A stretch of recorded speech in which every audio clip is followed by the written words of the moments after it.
நான் வியா துஷன் ரேவதி மீனால் பேசுகிறேன். எல்லோரும் எப்படி இருக்கீங்க? இன்றைக்கி நம்ம டிஸ்கஸ் பண்ண போகிற டாபிக் வந்து பார்த்திங்கன்னா அகெயின் ஹியூமன் சைக்காலஜி தான். இது வந்து பெரியவங்களுக்கு தான். இது வந்து ஆக்சுவலாக இன்றைக்கி நான் ரிலேட் பண்ண போகிற டாபிக் வந்து முழுக்க யாருக்கு அப்படின்னா, அதாவது ஒரு டீனேஜில் இருந்து மீன்ஸ் ஒரு அடலசன்ட்ல இருந்து டீனேஜ் ஏஜை வந்து அட்டைன் பண்ணிவிட்டு ஃபஸ்ட்டு நம்ம சம்பாதிக்கணும். அதாவது நம்மளுடைய யூஸ்வலான லைஃப், அதாவது பேரண்ட்ஸோட பாதுகாப்புலேயே இருந்துட்டு ஒரு பர்டிகுலர் வயசுக்கு அப்புறம் நம்மளே இண்டிவிஜுவலாக சொந்த காலில் நிற்கணும் அப்படின்ற ஒரு வயசு வரும்போது நம்மளையே அறியாமல் நமக்கு வந்து ஒரு ட்ரீம் இருக்கும். அப்படி தானே? அதாவது நம்மளோட ஆம்பிஷன் அப்படின்னு சொன்னால் நிறைய பேருக்கு வந்து ஆம்பிஷன் என்ன பண்ணணும், அதாவது சில பேர் சொல்லுவாங்க, இப்போல்லாம் ஸ்கூல் கோயிங் சில்ட்ரன்ட்ட கேட்டோம் அப்படின்னா வருஷம் ஒரு ஆம்பிஷன் சொல்லுவாங்க. அதே இது ஒரு 11th 12th கிட்ட ஒரு படிக்கிற ஒரு குழந்தைகிட்ட கேட்டோம் அப்படின்னா ஓரளவுக்கு சில பேரால் அவங்களோட ஆம்பிஷனை நோக்கி கரெக்டாக பயணிக்க முடியும். ஒரு சில பேர் வந்து பார்த்திங்கன்னா அவங்களோட அந்த சாய்ஸ் வந்து பார்த்திங்கன்னா மாறிக்கிட்டே இருக்கும். இன்றைக்கி நான் என்ன சொல்ல வரேன் அப்படின்னா, க்ரோ இன் சைலன்ஸ் அப்படின்னா என்ன? அதாவது இதை ஒரு சின்ன ஸ்டோரியில் நான் ரிலேட் பண்ணி சொல்கிறேன்.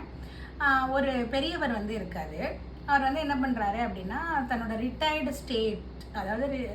ஸ்டேஜில் அவர் வந்து ஒரு வாக்கிங் மாதிரி போயிட்டு ஒரு பார்க்கில் வந்து ஒரு ஸ்டோன் பெஞ்சில் உட்காந்துருக்காரு. அப்போ என்ன நடக்குது அப்படின்னா, யூஸ்வலாகவே பார்த்தீங்கன்னா இப்போல்லாம் வந்து பார்க் அந்த மாதிரி இல்லை வாக்கிங் ஏரியாவில் அந்த மாதிரிலாம் போனீங்கன்னா எல்டர்ஸ் ஓல்ட் ஏஜ் பீப்புள்ஸ் வந்து நடப்பாங்க. கொஞ்சம் நேரம் நடந்துட்டு ஒரு ஸ்டோன் பெஞ்சில் உட்காருவாங்க. பார்த்துருக்கீங்களா?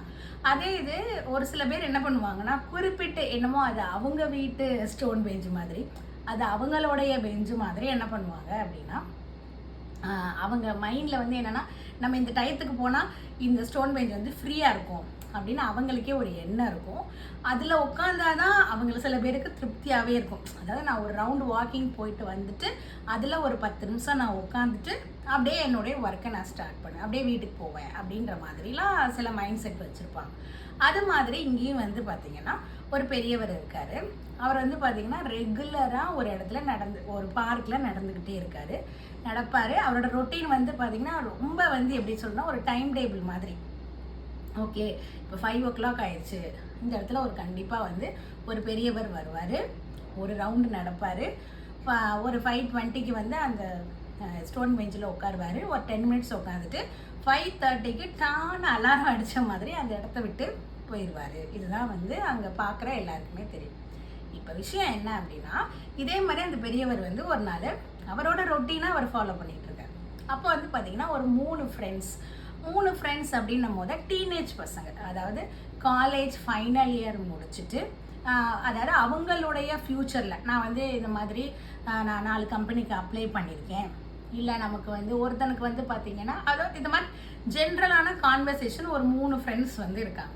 அப்போ 3 பசங்க பேசிகிட்டு இருக்காங்கன்னா அதில் வெறும் அவங்க ஃப்யூச்சரை பற்றி தான் பேசுவாங்க அப்படிலாம் சொல்ல முடியாது. அப்படி தானே?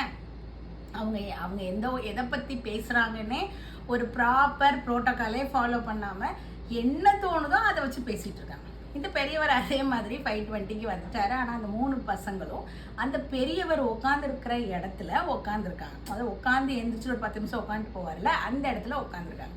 இவர் அந்த 3 பசங்களை பார்த்துக்கிட்டே இருக்கார்.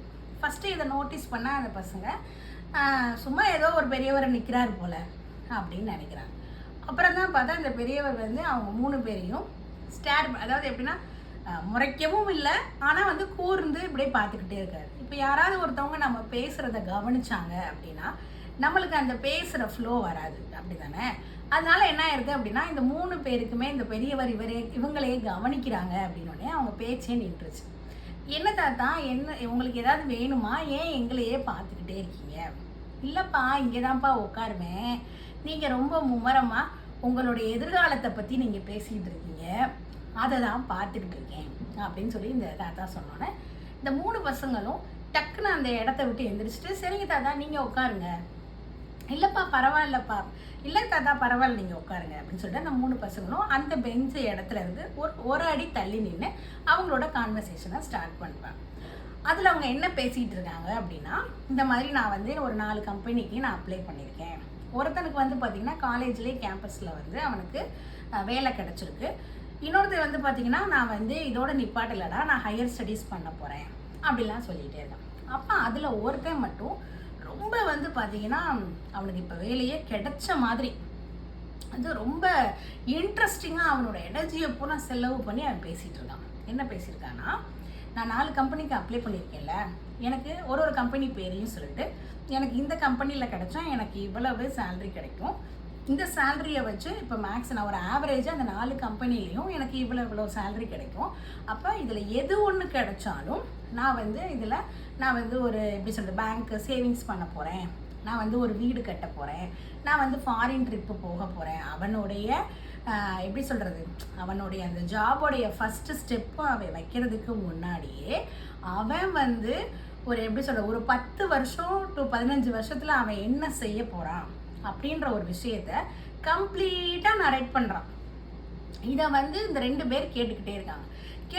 என்னடா நீ அதுக்குள்ளே இதெல்லாம் பேசுகிற, இப்போ தானடா நீ வேலைக்கு வந்து அப்ளிகேஷனே போட்டிருக்க, இனிமேல் இல்லைடா நமக்கு இதுக்கெல்லாம் வந்து நமக்கு ஒரு ட்ரீம் இருக்கணும், ஒரு ஆம்பிஷன் இருக்கணும், அடுத்து என்ன பண்ண போகிறோம் நமக்கு தெரியணும், இந்த மாதிரிடா நான் இந்த நாட்டுக்கு போனேன்னா இப்படி இருக்கணும்டா அப்படி இருக்கணும்டா அப்படின்னு அவன் பேசிக்கிட்டே இருக்கான். கொஞ்ச நேரம் இந்த பேச்சு வந்து ஓடுது.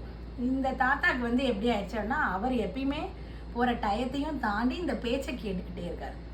அப்போ ஒரு கடத்தில் மீதி 2 பேருக்கும் இந்த பையன் வந்து என்ன ஒரு ஃபீலிங்ஸை கொண்டு வந்துட்டான் அப்படின்னா, பாடுறா நம்ம ஃப்ரெண்டு இவ்வளோ கிளாரிட்டியாக இருக்கான், அடுத்து என்ன பண்ணணும், இந்த கம்பெனி கிடச்சா என்ன பண்ணணும், இன்னொரு கம்பெனி கிடச்சா என்ன பண்ணணும், எப்போ அந்த வேலையிலேருந்து இன்னொரு வேலைக்கு சுவிட்ச் ஓவர் ஆகணும், எப்போ வீடு கட்டணும், எப்போ கல்யாணம் பண்ணணும், எத்தனை குழந்தைக வந்து பெற்றுக்கணுன்ற வரைக்கும்லாம் இவன் வந்து எல்லாமே பண்ணி யோசிச்சிருக்கான்.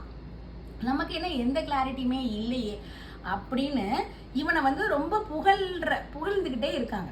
அவங்க புகழ வந்து இவனுக்கு வந்து நம்ம தான் கரெக்டாக இருக்கும் போலன்ற ஒரு இது இருக்குது. அப்போ ஒரு கடத்தில் என்ன ஆயிடுது, ஒருத்தனுக்கு ஃபோன் வந்தோன்னா ஒரு 2 பசங்க கிளம்பி போயிட்டாங்க. இவ்வளவும் பேசினால அந்த பையன் வந்து அவ்வளோ நேரம் நின்னனால உட்காரணும்னு நினச்சானா என்னன்னு தெரியல, இந்த தாத்தாட்ட வந்து உட்காந்தோடனே இந்த தாத்தா அவனை அப்படியே பார்த்து சிரிக்கிறார். என்ன தாத்தா சொல்லுங்க தாத்தா, ஏதாவது வேணுமா, வீடு பக்கத்தில் தான் இருக்கான். இவன் தான் ரொம்ப பேசுனான்ல, ஜோவியலாக இருக்க அந்த இதுக்காக இவனே வந்து அந்த தாத்தாட்ட பேச்சு கொடுக்குறான். அந்த தாத்தா அப்படி இல்லைப்பா நான் ஒன்று, அதாவது இவன் சொல்கிறான், உங்களுக்கு பேரை எதுவும் இருக்கா, என்னை பார்த்தா உங்கள் பேரனை பார்க்குற மாதிரி இருக்கா அப்படின்னு கேட்டோன்னே, இல்லைப்பா உன்னைய பார்த்தா என் பேரனை பார்த்த மாதிரி இல்லை, என்னையவே சின்ன வயசில் பார்த்த மாதிரி இருக்குது அப்படின்னு சொல்கிறாரு. அப்படியா தாத்தா அப்படின்னா, நீங்கள் என்ன பண்ணிட்டு இருக்கீங்க, இல்லடா தம்பி, இவன் கொஞ்சம் கூட எதிர்பாராத ஒரு பதிலை வந்து தாத்தா சொல்லிட்டார். இல்லடா தம்பி, உன் வயசில் நீ இப்போ என்ன பேசுனியோ இதெல்லாம் எனக்கு கேட்டுச்சுப்பா, உன் வயசில் நீ என்ன ஒரு கனவோடு இருந்தியோ அதே அளவு கனவோடு தான் நானும் இருந்தேன்.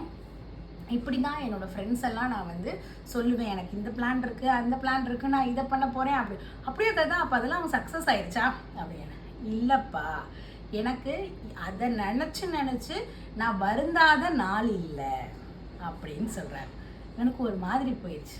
தம்பி, நான் வந்து இந்த தாத்தாவோட வாழ்க்கையில் இருந்து நீ வந்து ஏதாவது ஒன்று கற்றுக்கணும்னு நினச்ச அப்படின்னா, நான் செஞ்ச அதே தப்பு தான் இப்போ நீயும் செஞ்சுக்கிட்டு இருக்கேன்னு எனக்கு தோணுது. நீ யாருன்னே எனக்கு தெரியாது, ஆனால் நான் சொல்கிற வார்த்தைகளை மட்டும் உன் மனசில் மந்திரம் மாதிரி வச்சுக்கோ. நீ வந்து இன்னைக்கு பேசின எல்லா விஷயங்களும் ரொம்ப சரி, உனக்கு வந்து ஃப்யூச்சரில் என்ன பண்ணணும்னு ஒரு கிளாரிட்டி இருக்குது, இவ்வளோ சம்பாதிச்சா இது பண்ணுவேன், இந்த சம்பாத்தியம் வந்தால் அது செய்வேன் அப்படின்னு உனக்கு ஒரு கிளாரிட்டி இருக்குது. ஆனால் இதை நீ வந்து அடுத்தவங்ககிட்ட சொல்லி பூஸ்டப் ஆயிக்கணும்னு அவசியம் இல்லை. ஏன்னா நம்ம சொல்ல நம்ம கேட்குற, அதாவது நம்மக்கிட்ட இந்த வார்த்தைகளை கேட்குற மற்றவங்க, பரவாயில்லையே உனக்கு இந்த ஐடியா இருக்கே, சூப்பர் ஐடியா வச்சுருக்கா, நீ ஃப்யூச்சரில் இப்படி வந்துடுவா அப்படி வந்துடுவா அப்படின்னு சொல்லும் போது அந்த வார்த்தையே நமக்கு வந்து ஒரு சாட்டிஸ்ஃபேக்ஷனை கொடுக்கும். அப்போ நம்ம சரியான பாதையில் தான் நம்ம பயணம் பண்ணுறோன்ற ஒரு சாட்டிஸ்ஃபேக்ஷன் கொடுக்கும் போது நீ எப்பயுமே ஃப்யூச்சரை நினச்சிக்கிட்டே ப்ரெசண்ட்டை இழந்துருவ தம்பி. அதனால நீ உனக்கு இருக்கிற கிளாரிட்டிலாம் கரெக்டு தான், ஆனால் இந்த வயசை அதை நினச்சிக்கிட்டே 10 வருஷத்துக்கு அப்புறம் நான் இப்படி இருப்பேன் அப்படி இருப்பேன்னு நினச்சிக்கிட்டே நீ இப்போ இருக்கிற உன் வயசை கோட்டை விட்டுறாத. இப்போவே நீ வந்து என்ன பண்ண அப்படின்னா, இன்றைக்கி 4 கம்பெனிக்கு நீ போட்டிருக்கேன்னு சொல்கிற, இந்த 4 கம்பெனியோடு நிற்காம இப்போ உங்ககிட்ட 2 பேர் கதை கேட்டுட்டு போனால அவனுக்கு எப்படி ஒரு இது இருக்கும் அப்படின்னா, பரவாயில்லையே இவனுக்கு இவ்வளோ ஐடியா இருக்கும்போது நம்ம ஏன் எப்படி இருக்கோம்னு அவன் கூட இன்னொரு 2 கம்பெனிக்கு அவன் அப்ளை பண்ணுவான். நாளைக்கு இன்னும் ஒரு கோர்ஸ் எடுத்து படிக்கணும், இது மட்டும் பத்தாதுன்னு அவங்கெல்லாம் சைலண்ட்டாக வந்து அளவுக்கு பேச தெரியாட்டினாலும் சைலண்டாக அவங்க அடுத்தடுத்து என்ன செய்யணும்னு யோசிப்பாங்க. ஆனால் நீ வந்து இன்னைக்கு இந்த 2 பேர்கிட்ட பேசுனதை நாளைக்கு ஒரு 5 பேர்கிட்ட பேசுவேன். இன்னைக்கு இவங்க 2 பேர் கொடுத்த ரியாக்ஷனில் இன்னைக்கே உனக்கு வந்து ஒரு மனசில் வந்து ஒரு பயங்கர திருப்தி இருந்திருக்கும். நம்ம சரியான பாதையில் தான் போகிறோம் போல, நம்ம ஃப்ரெண்ட்ஸே இவ்வளோ ஆச்சரியப்படுறாங்களே, இவங்களுக்கெல்லாம் என்ன பண்ணணும்னு ஒரு ஐடியாவே இல்லாமல் இருக்கே, நம்ம பரவாயில்லையேன்னு உனக்கு ஒரு மனசுக்குள்ளே ஒரு விஷயம் பில்டப் ஆகும். இதை அடுத்தடுத்து ஒரு 5 பேர்கிட்ட சொல்லும் போது 10 பேர்கிட்ட சொல்லும் போது உன்னையவே அறியாமல் நீ என்ன பில்ட் பண்ணிடுவ அப்படின்னா வந்து நம்ம சரியாக தான் எல்லாத்துலேயுமே இருக்கிறோம் அப்படின்னு நினச்சிக்கிட்டு நீ என்ன பண்ணிடுவேன்னா இப்போ உள்ள அடுத்த தேடலை நீ விட்டுருவ. இதைத்தான் என்னோட வாழ்க்கையில் நான் தப்பு பண்ணிட்டேன், அதே மாதிரி நீயும் பண்ணிடாத. ஒரு நிமிஷம் நீ பேசும்போது என்னையவே என்னோட சின்ன வயசில் நான் பார்த்த மாதிரி இருக்குது தம்பி. எப்பயுமே நீ வளர்றதே வந்து பெருசாக, அதாவது க்ரோ இன் சைலன்ஸ் அப்படின்னு சொன்னார் அந்த தாத்தா. நீ ரொம்ப அதை வெளிப்படையாக டெலிபரேட்டாக மற்றவங்களுக்கு சொல்லணும்னு அவசியம் இல்லை. நீ வளர்ந்த அந்த வளர்ச்சியை பார்த்து மற்றவங்க தெரிஞ்சுக்கட்டும். நீ வாயால் இதை நீ சொல்லிக்கிட்டே இருக்கிற சமயத்திலேயே நீ பல விஷயங்களை மிஸ் பண்ணிடுவடா தம்பி. நீ என் வீட்டில் எனக்கு பேரனா பிறந்திருந்தா நான் இதைத்தான் உனக்கு நான் சொல்லியிருப்பேன் அப்படின்னு சொல்கிறாரு.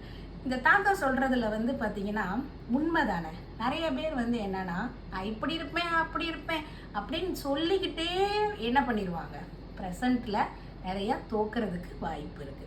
இதே மாதிரி நீங்களும் வந்து ஒரு ஆம்பிஷன் வச்சுக்கிறதுன்றது கரெக்டு. ஆனால் அந்த ஆம்பிஷனை பற்றியே சும்மா மல்லாக்க படுத்துக்கிட்டு அதை பற்றியே யோசிச்சா வந்துருமா? அப்படி வராது தானே. அப்போ அதுக்கான முயற்சிகளை நம்ம செய்யணும் தானே. ஸோ இதில் இருந்து என்ன தெரியுது, ஃப்யூச்சரை நினச்சிக்கிட்டே ப்ரெசண்ட்டை விட்டுறாதீங்க. அதே நேரத்தில் உங்கள் ஃப்யூச்சரோட பிளானை ரொம்ப பூஸ்டிங் பண்ணி அடுத்தவங்ககிட்ட சொல்லும்போது அதில் அவங்களுக்கு வந்து என்ன சொல்கிறது, அவங்க கொடுக்குற ரியாக்ஷன்ஸ், அவங்க கொடுக்குற அந்த அதை எப்படி சொல்கிறேன்னா, பரவாயில்லையே உனக்கு இப்படி இருக்கு, உனக்கு இவ்வளோ ஐடியா இருக்கே, உன் வயசில் தான் நான் இருக்கேன், எனக்கு தெரியலையே, பாடுறா என்னை விட சின்னவனாக இருக்கேன், நீ இப்படிலாம் யோசிக்கிறியா அப்படின்னு சொல்லும் போது உங்களை அறியாமல் உங்களுடைய மனசில் ஒரு பெருசாக வந்து நம்ம தான் கரெக்ட் அப்படின்ற ஒரு தாட் வந்து பில்டப் ஆகும். அதையும் உங்களுக்குள்ள க்ரோ ஆக விடாதீங்க. அப்போ எப்பயுமே க்ரோ இன் சைலன்ஸ் அப்படின்னு சொல்லும் போது நீங்கள் அமைதியாக உங்களுக்கு தேவையான விஷயங்களை நீங்கள் முயற்சி பண்ணிக்கிட்டே இருங்க. ஃப்யூச்சரில் கண்டிப்பாக நம்ம க்ரோ ஆகிட்டோம்னா கண்டிப்பாக சொசைட்டிக்கு தெரியத்தான் போகுது, அப்படி தானே. அப்போ அவங்க தெரிஞ்சுக்கிட்டாலே நம்ம வாழ்க்கையில் முன்னேறிடலாம். நாளைக்கு ஒரு நல்ல வீடியோவில் சந்திக்கலாம். தேங்க்யூ.